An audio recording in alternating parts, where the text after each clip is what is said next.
జగన్మోహన్ రెడ్డి యొక్క ముఖ్యమంత్రి గారు దాడి జరిగింది.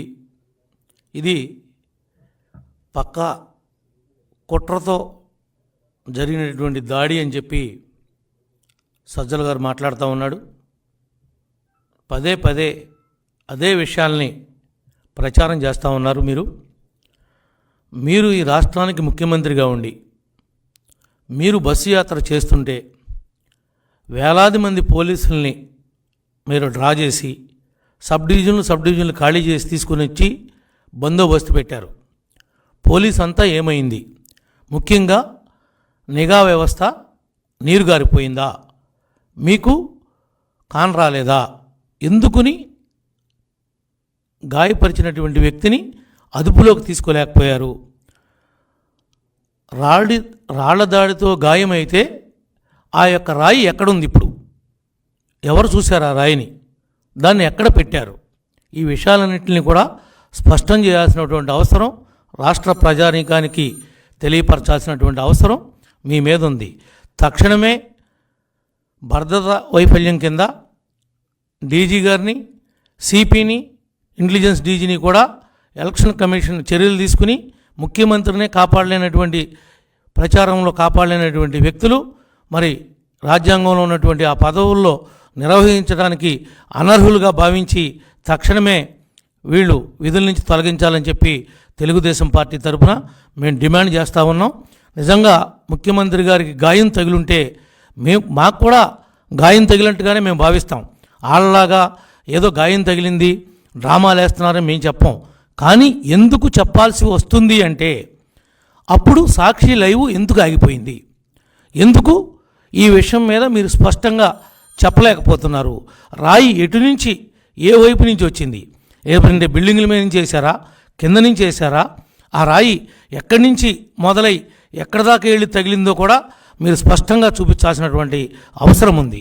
మీరు ఎప్పుడు లైవ్ ఇచ్చేటువంటి వాళ్ళు ఆ సమయంలోనే లైవ్ ఎందుకు కట్ చేశారు? మాకు అనేకమైనటువంటి అనుమానాలు. టీ స్టాళ్ళు కాడ, కిళ్ళి కొట్లు కాడ పబ్లిక్ మాట్లాడుతున్నటువంటి మాటలను మాట్లాడుతున్నాం.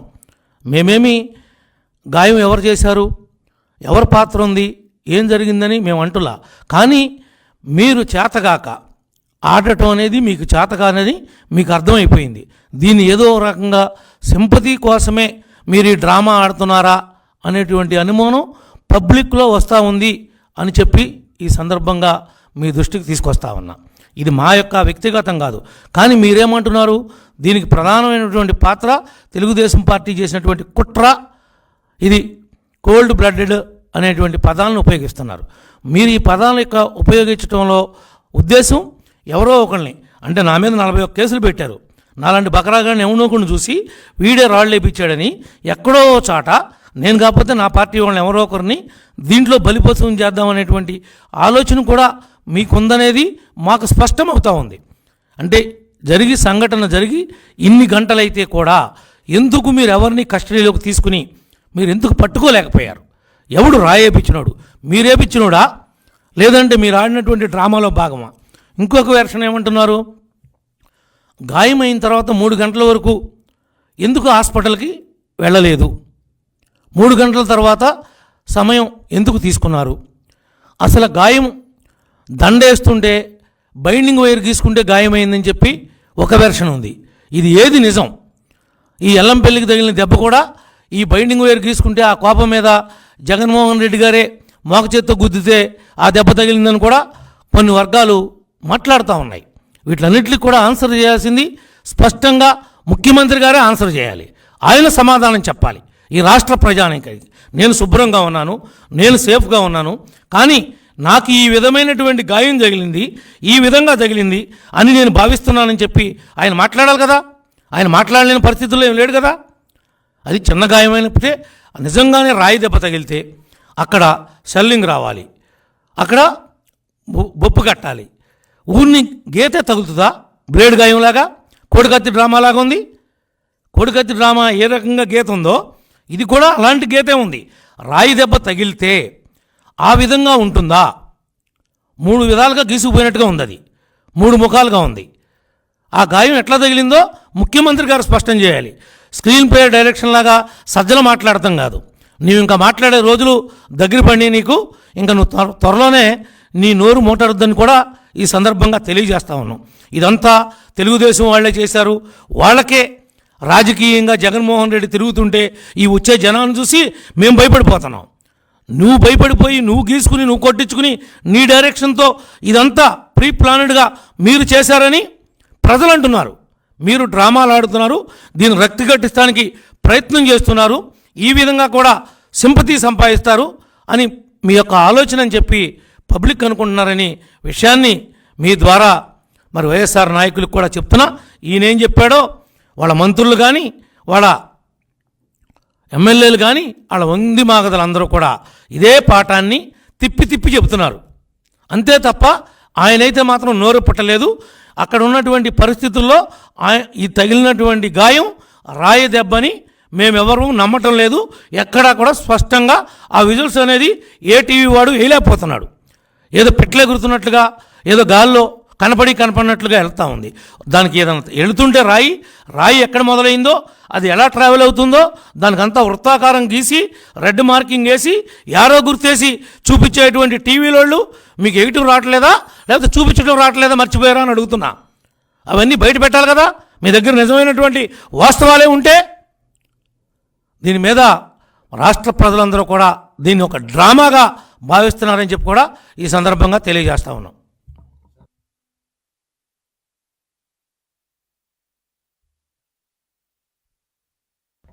ఎల్లంపల్లి గారి గురించి నేనేమి కొత్త వెర్షన్ చెప్పటల్లా. నేను విజయవాడ వచ్చి ఆ టీ స్టాల్ కాడ ఆగితే టీ స్టాల్ కాడ వాళ్ళు అనుకుంటున్నారు జగన్కే ఈ వైరు వేసిన పెద్దది వేస్తే దానికి బైండింగ్ వైరు ఉండి గీసుకుపోయి ఆయన కోపం వచ్చి ఇట్లాగనే చేసేదని ఇట్లా మోక చేతితో గుద్దితే ఎల్లంపల్లి గుడ్డి బదలైంది అని జనం అనుకుంటున్నారయ్యా. నేనేమన్నా ఎల్లంపల్లి నాకు చెప్పాడా, నేను ఎల్లంపల్లితో మాడానా? నాకేం తెలియదు. జనం అనుకుంటున్న మాటనే ఇప్పుడు మీ దృష్టికి తీసుకొని వచ్చా. ఈ వెర్షన్ కూడా జనంలో పోతుంది. ఇది ఎంత మట్టి కరెక్ట్ అని అంటున్నా. అది వాస్తవం నేను అంటులా. అది వాస్తవం కాదనేది ఎల్లంపల్లి గారో జగన్మోహన్ రెడ్డి గారు చెప్పాలి. మాకేం తెలుస్తుంది వాళ్ళిద్దరి మధ్య జరిగిన బస్సులో సంఘటన? ఓకేనా?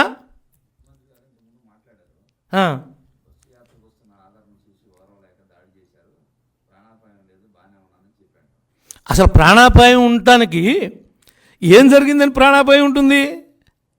ప్రాణాపాయం ఏమీ లేదు. డ్రామా ఆడింది.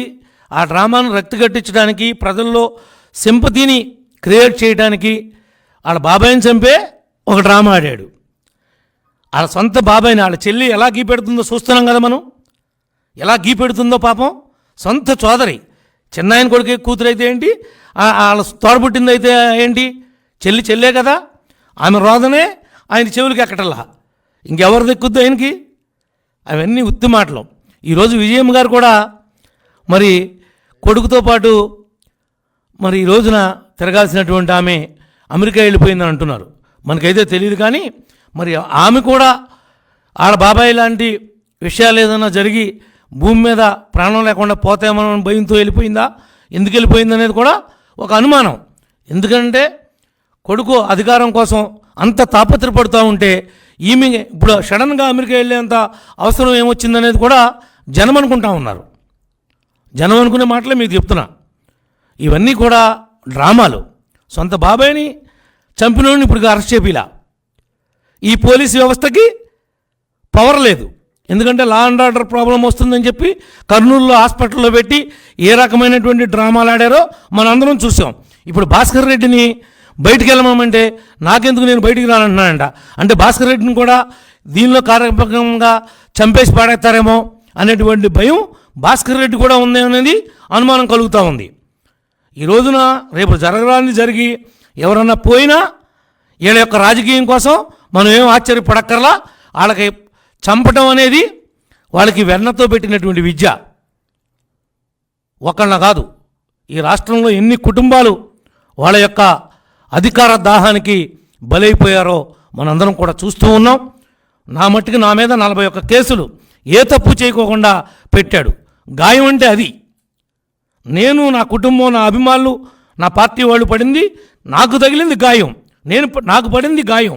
మీకేం పడింది గాయం? ఏదో చిన్న గీత గీసుకుని షోయింగ్ చేస్తాం తప్ప, నాటకాలు ఆడుతుంది తప్ప కథను రక్తగట్టిద్దామని చూస్తున్నారు. కానీ మీకు నూకలు చెల్లినే మీరు ఆ యొక్క రక్తగట్టించేటువంటి పాత్రల్ని, మీ పాత్రలను నమ్మే పరిస్థితుల్లో ఈ రాష్ట్ర ప్రజానీకం లేదు అని చెప్పి కూడా ఈ సందర్భంగా తెలియజేస్తా ఉన్నాం. Thank you.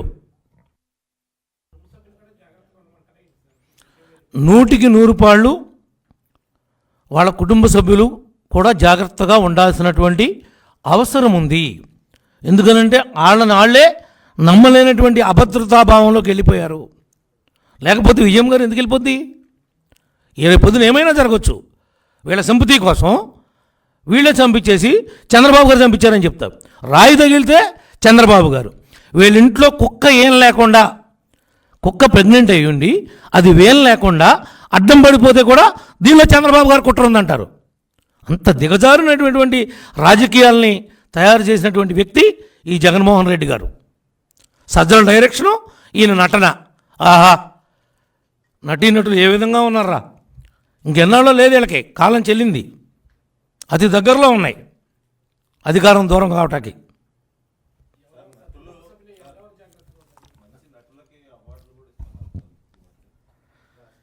వీళ్ళకు కూడా ఆస్కార్ అవార్డుల కోసం ప్రయత్నం చేస్తున్నారు. తప్పనిసరిగా వీళ్ళకు కూడా అలాంటి అవార్డులు వస్తాయి, భాస్కర్ అవార్డులు త్వరలోనే. వీళ్ళు వాళ్ళని చెప్పలేమండి.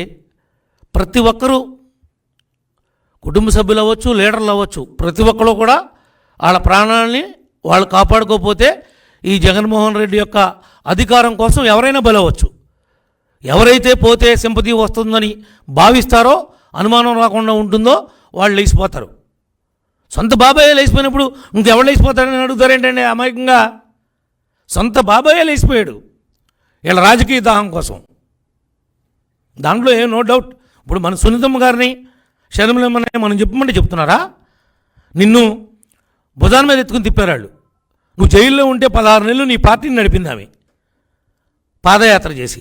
అటువంటి ఆమె మాట్లాడుతుంది. దానికి సమాధానం చెప్పలేరు ఇప్పుడు వీళ్ళు. దానికేం సమాధానం చెప్పలేరు. నిజంగానే గాయం తగిలింది. 3 గంటల వరకు ఎందుకు నువ్వు హాస్పిటల్కి రాలా? నువ్వెందుకు దాన్ని కాన్ఫిడెన్షియల్గా మెయింటైన్ చేసావు? ఆ సీక్రెట్స్ ఏంటి? ఇంత 10 మంది డాక్టర్లను పెట్టుకుని ఓపెన్ హార్ట్ సర్జరీ చేస్తే కూడా అంతమంది డాక్టర్లు ఉండరు. ఎవడో అంత యూనిఫామ్ వేసుకుని ఏదో పెద్ద జరగడానికి జరిగిపోయినట్టు. అయితే ముఖ్యమంత్రి గారికి ట్రీట్మెంట్ చేయటం, ఆ ఎలక్ట్ ప్రదర్శించడంలో తప్పు అని అంటులా. నిజంగా చూడాలి. ఆయన మనందరికీ ఒక ముఖ్యమంత్రి, ఆయనకు రాజ్యాంగపరంగా వచ్చినటువంటి పదవి, ఆ పదవిని గౌరవించాలి. కానీ ఇంత ఓవర్ యాక్షన్ ఎందుకంటున్నా? చిన్న గాయమే తగిలింది, మీరెవరికి కంగారు పడాల్సిన అవసరం లేదు. ఇది ఎలా జరిగిందో దురదృష్టం, నేను ఎవరిని మీద నేను ఆపాదించలేదని చెప్పాలిగా నువ్వు.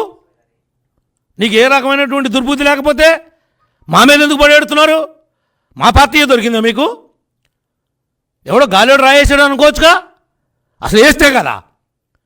ఎవడైనా విఐపి ఉన్నప్పుడు, ఆ ప్రోగ్రాం జరుగుతున్నప్పుడు చుట్టుపక్కల ఉన్నటువంటి 500 మీటర్ల వరకు కూడా పోలీస్ కస్టడీలో ఉంటుంది.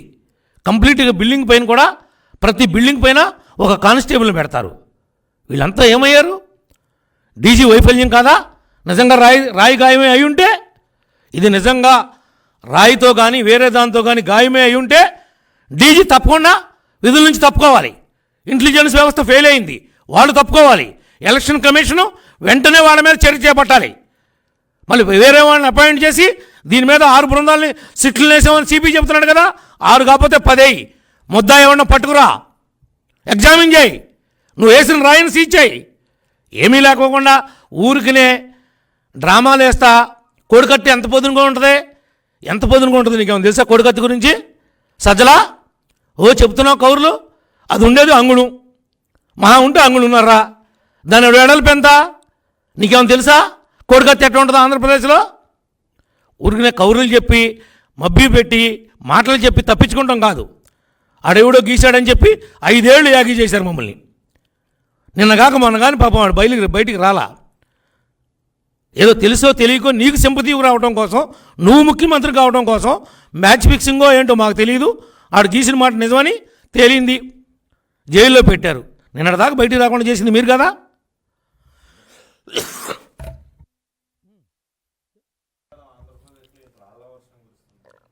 అసలు ఉంటే కదా కురుతానికి, అసలు రాళ్ల వర్షం కురిస్తే కదా ఇదంతా డ్రామా అంటుంటే.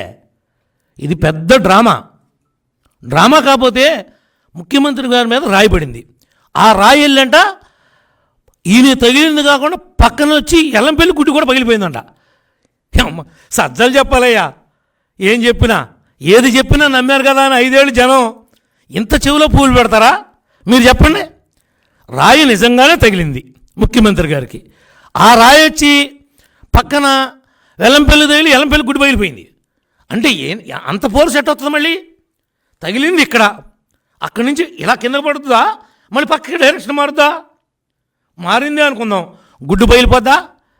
ఇది వైరుతో కట్టిన ఆ దండకి వేసేటప్పుడు గీసుకుంటే గాయం అయితే ఆ గాయాన్ని ఏ రకంగా మైలేజ్ పొందాలని ఆలోచించి బస్సులోకి వెళ్ళి ఒక కుట్ర చేసి ఆ కుట్రని ఈ రకంగా బయట పెడితే ఆ కుట్రలోనే ఈ వైరులను చూసుకోవద్దా అటువంటి దండ వేపిస్తామని మోగ చేత్తో గుద్దాడని అన్నాడు ఎవడు.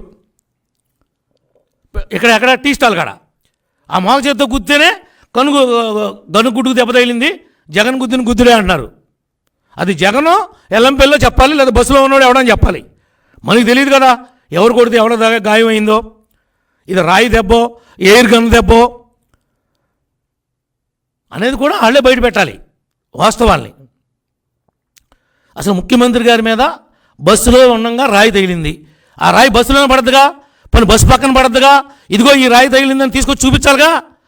దాన్ని మీ టీవీ వాళ్ళు అదే పనిగా వేస్తారు గట్టగా, ఇదిగో రాయ అని. ఎవడు చూపిడేంటి? సాక్షుడి కంటే కనపడలేదు, మిగిలిన మీకు కూడా కనపడలేదా? నిజంగా రాయి ఉంటే ఏదైనా స్పష్టత ఉండాలి.